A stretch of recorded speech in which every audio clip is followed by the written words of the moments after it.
Bossing, kung talagang mayaman ka, magkano na ang ipon mo ngayon? Isipin mo ito sa isang account ko to Isipin mo, bumili ako ng 4 na dagat. 4 na dagat. Oo. Cash. Cash. 6 na bulkan. Cash. Cash.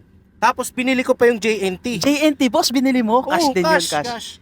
Tapos, may natira pa. May natira pa.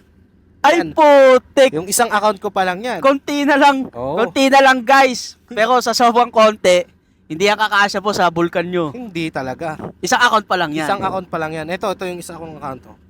Yan. Ito- Ilang digit yan? Ay, putik. Guys, eto yung 100,000, 6 digits yun, boss, di ba?